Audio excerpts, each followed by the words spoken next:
हूँ गीतांजलि। जैसा कि आपको सभी को पता है कि हम यहाँ पर ज्योग्राफी कंसेप्ट टॉक एक पूरी सीरीज पर चर्चा कर रहे हैं, जिसके अंतर्गत हम हमारे नेट जेआरएफ के पाठ्यक्रम पर आधारित, ध्यान रखिएगा किसके पाठ्यक्रम, भूगोल विषय के, भूगोल विषय के पाठ्यक्रम पर आधारित ही कुछ खास टॉपिक्स को यहाँ लेकर आते हैं और उन पर चर्चा करते हैं। उन टॉपिक से रिलेटेड कंसेप्ट क्या हो सकता है या कैसे संभावित प्रश्न उन पर बनाए जा सकते हैं, वो पूरा उस टॉपिक में हम यहाँ डिस्कस करते हैं। सबसे मुख्य बात यह है कि हम हमारे पाठ्यक्रम के आधार पर ही भूगोल के कुछ खास टॉपिक को सिलेक्ट करके उनके बारे में यहाँ पर जानने की कोशिश करते हैं। वे टॉपिक कौन से होते हैं, वे उस यूनिट की या उस इकाई के वे महत्वपूर्ण टॉपिक होते हैं जो आपकी परीक्षा के लिहाज से महत्वपूर्ण हो सकते हैं। ठीक है, तो हमारी यह पूरी जो सीरीज है इन खास टॉपिक पर ही आधारित है। इससे पहले हमने हमारी सीरीज में अपवाह तंत्र के बारे में पढ़ा था। जी हाँ, हमने पढ़ा था ड्रेनेज सिस्टम के बारे में। ड्रेनेज सिस्टम यानी एक मुख्य नदी और उसकी सभी सहायक नदियां मिलकर आपस में एक पूरा जाल बनाती है, नदियों का एक तंत्र बनाती है नदियों का, और इसे ही ड्रेनेज सिस्टम के नाम से जाना जाता है, अपवाह तंत्र के नाम से जाना जाता है। अपवाह तंत्र के बारे में हमने डिटेल से पढ़ा था। अपवाह तंत्र के साथ साथ हमने उन्हें डिवाइड किया था, हिमालयी रीजन के अपवाह तंत्र, और हमने डिवाइड किया था प्रायद्वीपीय रीजन के अपवाह तंत्र, यानी हमने इसे दो भागों में डिवाइड किया था पूरे भारत के संदर्भ में। हमने हमारी इसके बाद की अगली वीडियो में चर्चा किया था हिमालयी अपवाह तंत्र के बारे में, और हिमालयी अपवाह तंत्र में भी कुछ खास या प्रमुख नदियों की यदि अपवाह तंत्र की बात करें तो हमने सिंधु नदी अपवाह तंत्र, गंगा नदी अपवाह तंत्र और ब्रह्मपुत्र नदी अपवाह तंत्र के बारे में चर्चा की थी। और हमने यह भी कहा था कि आगे आने वाली वीडियोस में हम इन प्रमुख अपवाह तंत्रों के बारे में डिटेल से चर्चा करेंगे, जिसमें से हमने सिंधु नदी अपवाह तंत्र के बारे में चर्चा कर ली है। तो आज कौन सा क्रम है, आज है गंगा नदी अपवाह तंत्र के बारे में जानने का क्रम। तो आज की वीडियो में हम गंगा नदी अपवाह तंत्र को जानेंगे। गंगा नदी अपवाह तंत्र यानी क्या, कि गंगा नदी का उद्गम स्थल कहां से हुआ है, ये कहां से किन किन राज्यों से होकर गुजरी है, इसके दाएं किनारे से आकर मिलने वाली नदियां कौन कौन सी हैं, इसके बाएं तट से या बाएं किनारे से आकर मिलने वाली नदियां कौन कौन सी हैं। जी हाँ बिल्कुल, इसके पश्चिमी हिस्से से मिलने वाली नदियां और पूर्वी हिस्से से मिलने वाली नदियों के बारे में जानेंगे। हम प्रमुख राज्यों से गुजरने के क्रम में ये कितने किलोमीटर की यात्रा करती है यह भी समझेंगे। इसके बाद कौन कौन सी नदियां आकर गंगा में मिलती हैं और गंगा नदी का नाम कहां कहां किन किन राज्यों में या किसी अन्य देश में क्या बदल कर रखा गया, किस नदी के मिलने से कौन सी नदी बनी, इसके बारे में हम यहाँ डिटेल से चर्चा करेंगे।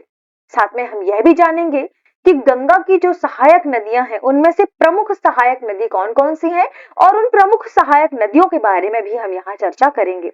तो आइए बिना किसी देरी के सबसे पहले शुरू करते हैं गंगा नदी अपवाह तंत्र को। तो सबसे पहले हम क्या जानेंगे, सबसे पहले हम जानेंगे गंगा नदी के बारे में। देखिए ध्यान रखिए, गंगा नदी उत्तराखंड में दो प्रमुख नदियों या कहें दो धाराओं के मिलने से उद्गमित हुई है।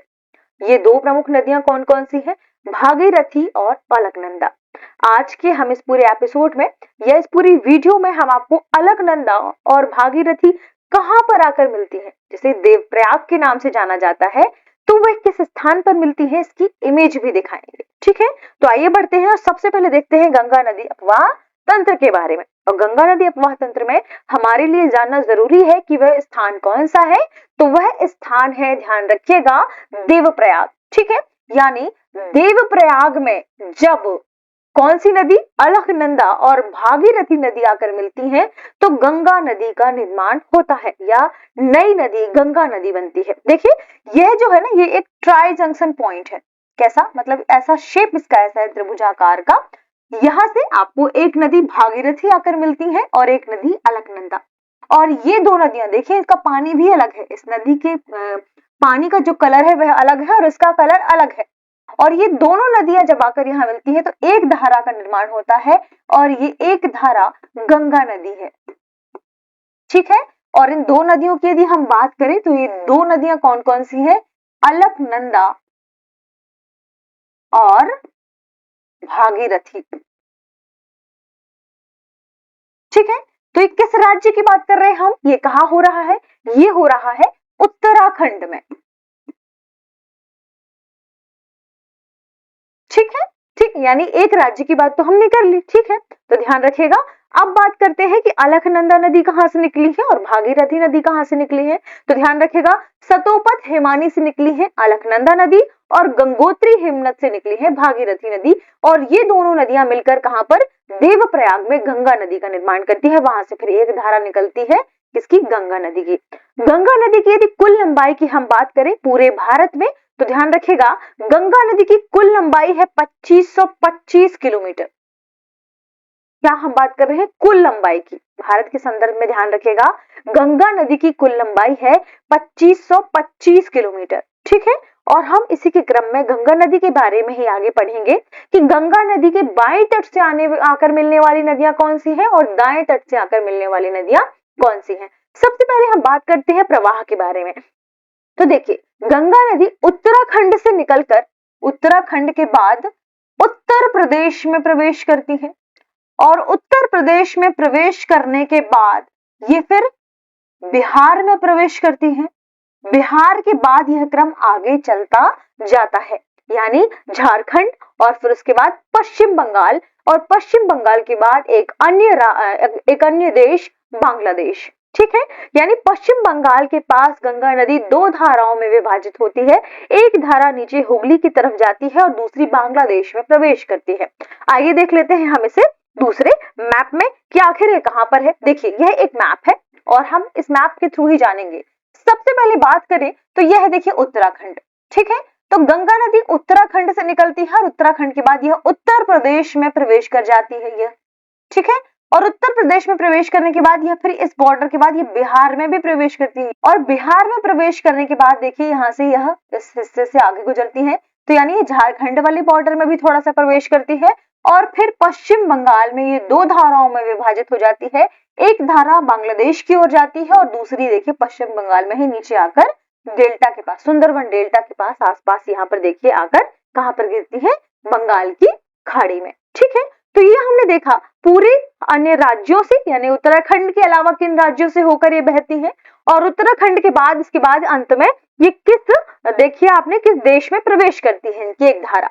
लेकिन उससे पहले महत्वपूर्ण बात यह है कि इस प्रकार आने जाने के क्रम में, विभिन्न राज्यों से गुजरने के क्रम में गंगा नदी के बाएं तट से मिलने वाली नदियां कौन सी है। अब आप कैसे तय करेंगे बायां तट कौन सा है और दायां तट कौन सा है। तो ध्यान रखें, जब नदी का प्रवाह इस तरीके से हो रहा हो तो आप इसकी दिशा ऐसे देखेंगे, यानी यह हिस्सा इसका दायां हिस्सा कहलाएगा, यानी दायां तट, ठीक, और यह इसका बायां तट कहलाएगा, ठीक। तो अब हम देखते हैं बाएं तरफ से आकर गंगा नदी से कौन कौन सी नदियां मिलती हैं। तो ध्यान रखें, उत्तर प्रदेश के बाद देखिए उत्तर प्रदेश में गंगा नदी प्रवेश कर गई, उसके बाद रामगंगा उससे आकर मिलती है बाएं तट पर, शारदा नदी मिलती है, गोमती नदी मिलती है, घाघरा नदी मिलती है। ध्यान रखें, शारदा घाघरा नदी में मिल जाती है और घाघरा अंततः गंगा नदी में मिलती है, ठीक है। राप्ती नदी भी जाकर गंगा नदी में मिलती है, गंडक नदी भी जाकर गंगा नदी में मिलती है, कहां पर, बिहार में मिलती है, ठीक है। इसके बाद ध्यान रखें, कोसी नदी आकर गंगा नदी में मिलती है, महानंदा नदी आकर गंगा नदी में मिलती है, कहां पर, बिहार में, ठीक है।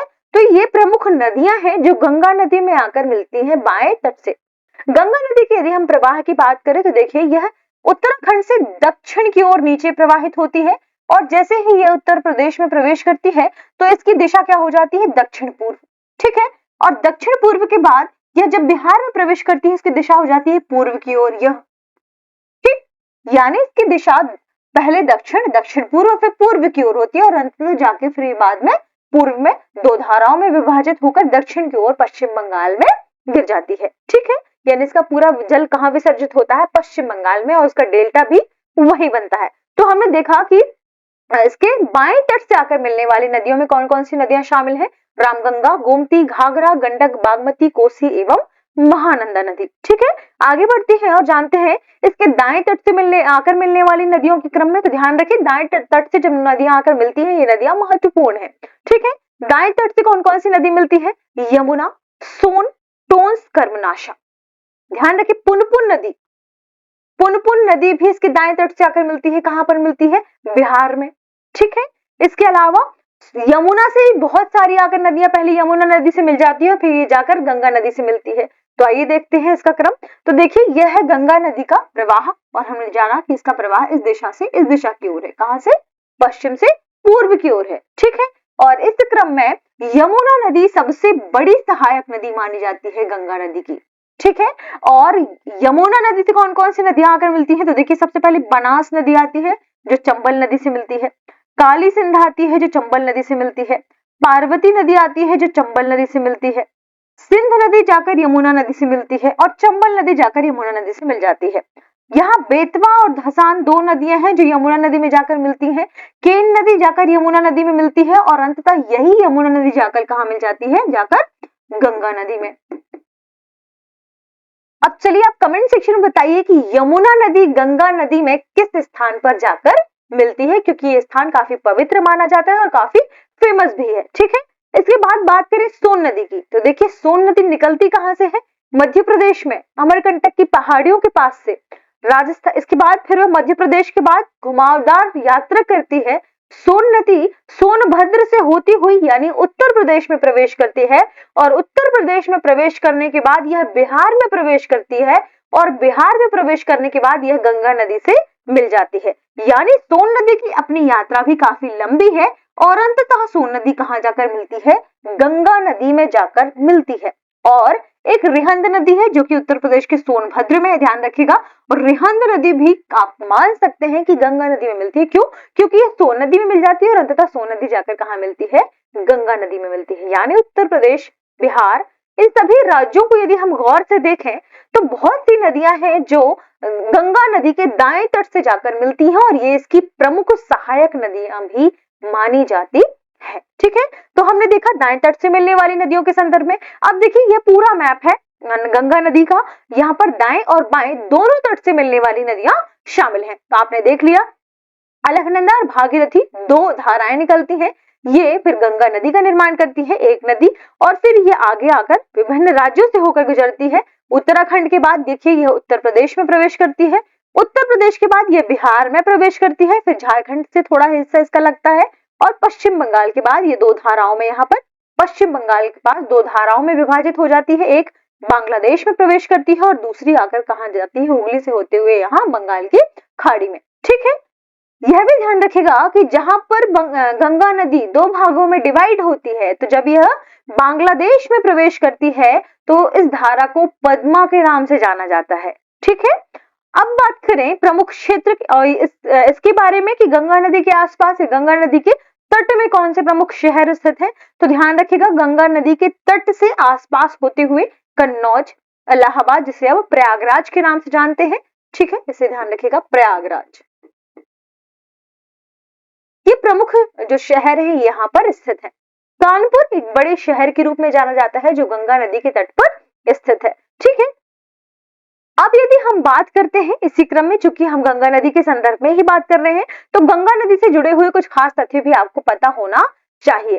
ठीक है, अब गंगा नदी के प्रमुख तथ्य कौन कौन से हैं? तो ध्यान रखिएगा कि गंगा नदी भारत की सर्व प्रमुख क्या है? पूर्वोत्तर नदियों में से एक है, या माफ कीजिएगा पूर्ववर्ती नदी में से एक है। यह भारत की सर्व प्रमुख पूर्ववर्ती नदी है। क्या है? पूर्ववर्ती नदी है। पूर्ववर्ती नदी के साथ साथ गंगा नदी के बारे में अन्य तथ्यों को ध्यान रखिएगा कि उत्तराखंड में यानी यूके में इसकी लंबाई कितनी है, यानी उत्तराखंड से गुजरते हुए वह कितने किलोमीटर की यात्रा करती है। तो ध्यान रखिएगा उत्तराखंड से गुजरते हुए गंगा नदी 110 किलोमीटर की यात्रा करती है। ठीक, यह हमने किसके बारे में चर्चा की? हमने बात की उत्तराखंड के बारे में। उत्तराखंड के बाद यह यूपी में प्रवेश करती है यानी उत्तर प्रदेश में प्रवेश करती है और उत्तर प्रदेश में यह सर्वाधिक यात्रा करती है, यानी अपनी पूरी यात्रा में से सबसे अधिक यात्रा करती है उत्तर प्रदेश में 1050 किलोमीटर, लगभग 1050 किलोमीटर। उत्तराखंड के बाद ये कहां प्रवेश करती है? बिहार में। ठीक है, और बिहार में प्रवेश करने के बाद यह लगभग 445 किलोमीटर की यात्रा करती है। ध्यान रखिएगा लगभग में हम इसे लेकर चलेंगे, 445 किलोमीटर की यात्रा करती है। और बिहार के बाद यदि हम यात्राओं के संदर्भ में ही बात करें तो बिहार के बाद यह पश्चिम बंगाल में प्रवेश करती है, यानी वेस्ट बंगाल। और वेस्ट बंगाल में यह लगभग 520 किलोमीटर की यात्रा करती है। कितनी? 520 किलोमीटर। तो ध्यान रखेगा ये जो इसकी यात्राएं हैं किलोमीटर में क्या है, लगभग में शामिल होंगी और आप इन्हें ऐसे ही याद करें। ठीक है, गंगा नदी के बारे में एक और महत्वपूर्ण तथ्य यह है कि वर्ष 2008 में इसे राष्ट्रीय नदी के रूप में घोषित किया गया है। ठीक है, इसके अलावा इसे एक लिविंग ह्यूमन के रूप में भी जाना जाता है, जीवित मानव के रूप में भी इसे माना जाता है, स्वीकार किया गया है। गंगा नदी के बारे में अन्य तथ्यों के संदर्भ में ध्यान रखें, यह उत्तर प्रदेश के 25 से भी अधिक जिलों से होकर गुजरती है और बिहार के 15 से भी अधिक जिलों से होकर गुजरती है, जो अपने आप में महत्वपूर्ण बात है कि कोई नदी इतनी अधिक जिलों से होकर गुजर रही है। ठीक है, गंगा नदी के संदर्भ में कुछ खास तथ्यों को ध्यान रखिएगा कि वे कौन कौन से स्थान है उत्तराखंड में जहां पर अलग अलग नदियों का संगम होता है। तो ध्यान रखिएगा, जहां धौली गंगा और अलकनंदा मिलते हैं उसे विष्णु प्रयाग कहा जाता है, जहां नंदाकिनी और अलकनंदा मिलते हैं उसे नंद प्रयाग कहा जाता है, जहां पिंडार और अलकनंदा मिलते हैं उसे कर्ण प्रयाग कहा जाता है, जहां मंदाकिनी और अलकनंदा मिलते हैं उसे रुद्र प्रयाग कहा जाता है और जहां भागीरथी और अलकनंदा मिलते हैं उस स्थान को देव प्रयाग कहा जाता है। इनकी लोकेशन आपको इस मैप में मिल जाएगी। ठीक है, और ये प्रमुख पॉइंट्स भी मिल जाएंगे जो महत्वपूर्ण है। ठीक है, देव प्रयाग, रुद्र प्रयाग, कर्ण प्रयाग, अलकनंदा आपने देखा, इसके बारे में ध्यान रखें। और इसके बाद हम अंततः नंद प्रयाग की बात करते हैं। ये प्रमुख स्थान है जिनके बारे में आपको जानना क्या है, जरूरी है। ठीक है, और विष्णु प्रयाग, क्योंकि विष्णु प्रयाग भी क्या है, महत्वपूर्ण स्थान है। ठीक, 5 प्रमुख स्थान हो गए, कौन कौन सी, विष्णु प्रयाग, नंद प्रयाग, कर्ण प्रयाग, रुद्र प्रयाग और देव प्रयाग। और इनसे आकर मिलने वाली नदियां भी हैं, आप इस चाहें तो इस मैप का स्क्रीनशॉट ले सकते हैं। ठीक है, बढ़ते हैं और प्रमुख खास तथ्यों के बारे में जानते हैं गंगा नदी के संदर्भ में ही। तो देखिए, गंगा नदी के डेल्टा के बारे में हमने चर्चा कर ही ली है। गंगा नदी डेल्टा का, यदि गंगा नदी डेल्टा के सबसे उच्च स्तर या उत्तरी बिंदु की हम बात करें तो हमने कहा था ना कि ये कहां पर 2 भागों में डिवाइड होती है, पश्चिम बंगाल के आसपास। उस स्थान की यदि हम बात करें तो वह स्थान है, नाम याद रखिएगा, फरक्का बैराज, जिसे ऐसे लिखते हैं फरक्का, जो कहां पर है, वेस्ट बंगाल यानी पश्चिम बंगाल में है। ठीक है, तो पश्चिम बंगाल में फिर यह देखिए 2 भागों में डिवाइड हो गई, 2 धाराओं में डिवाइड हो गई और जैसे ही बांग्लादेश में प्रवेश करती है तो इसे पद्मा के नाम से जाना जाता है। ठीक है, और जब यह पश्चिम बंगाल में नीचे की ओर प्रवाहित होती है तो इसे भागीरथी के नाम से जाना जाता है। ठीक, पद्मा के बाद जब यह आगे बढ़ती है तो ध्यान रखिएगा, ब्रह्मपुत्र नदी की एक धारा आकर पद्मा से मिलती है। ठीक है, और इस धारा को क्या कहा गया है, जमुना। ब्रह्मपुत्र नदी की वह धारा जो बांग्लादेश में गंगा नदी से मिलती है उसे जमुना कहा जाता है। और जब जमुना और पद्मा का संगम होता है तो उसके बाद गंगा नदी मेघना नाम से जानी जाती है। ध्यान रखिएगा, मेघना। ठीक है, और अंततः आप मान सकते हैं कि कहां पर, बंगाल की खाड़ी में जो डेल्टा बनता है बांग्लादेश के संदर्भ में, मेघना नदी का, वह गंगा नदी का ही नाम है, जो कि आप देख सकते हैं गंगा नदी का अपने आप में सबसे बड़ा डेल्टा माना जाता है इस स्थान पर। ठीक है, तो ये हमने प्रमुख तथ्यों के बारे में देखा। इसकी आप देखिए जो लिखा हुआ है सेम वही है जो मैंने आपको अभी बताया। ठीक है, जब बांग्लादेश में भागीरथी नदी से ब्रह्मपुत्र नदी की एक धारा जमुना मिलती है तो इसे पद्मा और अंततः बाद में इसे मेघना नाम से जाना जाता है। ठीक है, चलिए आगे बढ़ते हैं, इससे संबंधित चंबल नदी के बारे में भी चर्चा कर लेते हैं। और सबसे महत्वपूर्ण यमुना नदी, क्योंकि यमुना नदी से जाकर चंबल नदी मिल जाती है। ठीक है, तो यमुना के दाहिने किनारे पर चंबल नदी आकर मिलती है और कुछ अन्य नदियां भी मिलती है, जैसे सिंधु, बेतवा, केन नदियां। तो आइए इसकी इमेज देख लेते हैं। तो देखिए, यह है यमुना नदी। ठीक, और यमुना नदी से आकर मिलने वाली नदियां कौन कौन सी है, सबसे पहले देखिए बनास जाकर कहां मिलती है, चंबल में। ठीक, काली सिंध, यह नदी कहां मिलती है, चंबल नदी में। आपने देखा पार्वती नदी, यह नदी भी कहां जाकर मिलती है, चंबल नदी में। और अंततः चंबल नदी जाकर कहां मिलती है, यमुना नदी में। सिंध नदी कहां जाकर मिलती है, यमुना नदी में। बेतवा नदी कहां जाकर मिलती है, यमुना नदी में। यानी सभी महत्वपूर्ण नदियां यहां से मिलकर यमुना नदी में मिलती हैं और यमुना नदी अंततः गंगा नदी में मिलती है। तो आपसे सवाल पूछा गया था कि कहां मिलती है, चलिए बताइए इसके बारे में। आगे बढ़ते हैं और हम गंगा की प्रमुख नदियों के बारे में जानते हैं जो गंगा नदी से मिलती है, सहायक नदियां। सबसे पहले बात करेंगे यमुना नदी के संदर्भ में, क्योंकि यमुना नदी सबसे महत्वपूर्ण नदी है। ठीक है, और गंगा की सहायक नदियों में से प्रमुख नदी है। क्यों? क्योंकि गंगा नदी के पश्चिमी तट की यदि हम बात करें या दाएं हिस्से की बात करें तो इससे मिलने वाली यह प्रमुख नदी मानी जाती है। तो आप कह सकते हैं बड़ी सहायक नदी के रूप में है। ठीक है, तो यमुना नदी का उद्गम स्थल क्या है? यमुना नदी का उद्गम स्थल है यमुनोत्री हिमनद, और यमुनोत्री हिमनद में भी कहां पर? बंदर पूंछ, ध्यान रखिएगा, बंदर पूंछ चोटी। ठीक है, यह उद्गम स्थल है किसका? यमुना नदी का। ठीक है, गंगा की यह सबसे बड़ी सहायक नदी है जिसके बारे में भी हमने चर्चा भी की। इसकी लंबाई की बात करें तो ध्यान रखिएगा 1376 किलोमीटर इसकी लंबाई है। ठीक है, जो प्रयागराज में गंगा नदी से मिल जाती है।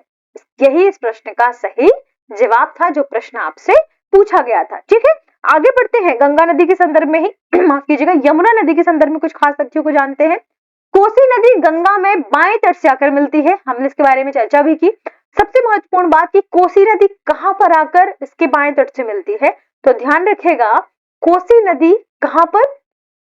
बिहार में आकर इसके बाएं तट से मिलती है, क्योंकि कोसी नदी वही नदी है जिसे बिहार का शोक कहा जाता है। क्यों बिहार का शोक कहा जाता है? क्योंकि यह विभिन्न धाराओं में बंटकर बिहार में बाढ़ की मात्रा को क्या करती है? बढ़ा देती है, इसलिए से बिहार का शोक कहा जाता है, खासकर उत्तरी वाले क्षेत्र में। ठीक है, तो जो बिहार का जो तराई वाला क्षेत्र है वहां पर सबसे ज्यादा बाढ़ आता है कोसी नदी की वजह से कोसी नदी को बिहार का शोक कहा जाता है, और कोसी नदी बाएं तट से आकर मिलती है गंगा नदी में। ठीक है, ध्यान रखिएगा, इसे बिहार का शोक कहा जाता है।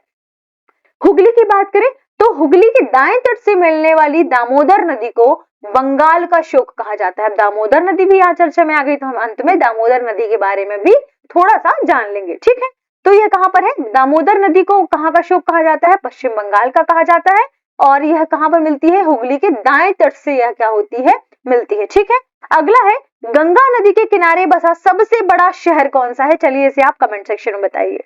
ठीक, आगे बढ़ते हैं और देखते हैं हम अगली नदी के बारे में। अगली महत्वपूर्ण नदी है जिसे बीहड़ वाले क्षेत्रों में इस नदी के बारे में जाना जाता है, और बीहड़ वाले क्षेत्रों में यह नदी प्रवाहित होती है। कौन सी नदी है? चंबल नदी। बिल्कुल हाँ, वही नदी जो काफी फेमस भी है।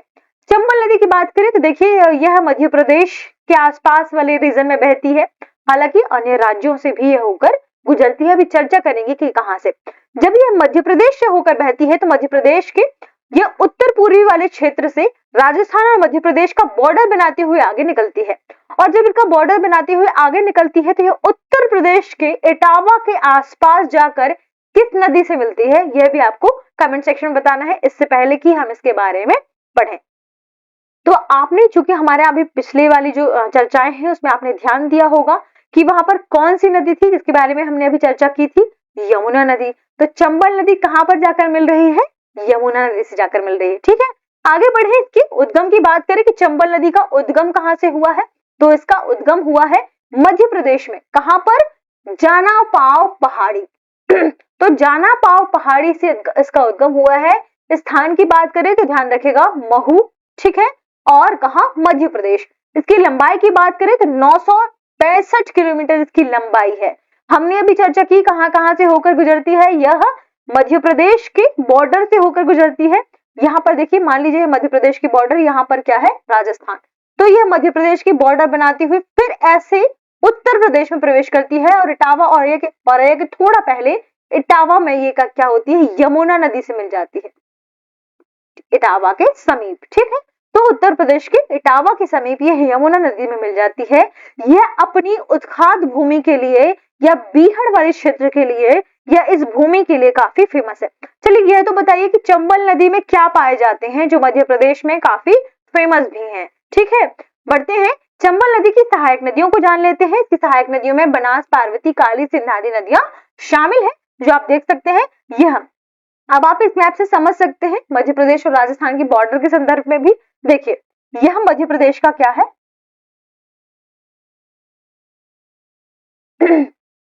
उत्तरी हिस्सा है। ठीक, और आपने देखा यह है राजस्थान, यह राजस्थान है और यह है मध्य प्रदेश। और चंबल नदी का प्रवाह आप देखिए मऊ से होते हुए पहले राजस्थान के बाद कोटा के बाद यह यहाँ से फिर मध्य प्रदेश, और फिर मध्य प्रदेश और राजस्थान के बॉर्डर बनाते हुए आगे बढ़ती है नदी, और फिर यहाँ से यह उत्तर प्रदेश में देखिए प्रवेश कर गई, क्योंकि यह बॉर्डर किसकी है? उत्तर प्रदेश की। यह उत्तर प्रदेश में प्रवेश कर गई, और उत्तर प्रदेश में प्रवेश करने के बाद यह इटावा के थोड़ा पहले कहां मिल जाती है? ध्यान रखिएगा, ये आ रही है यमुना नदी।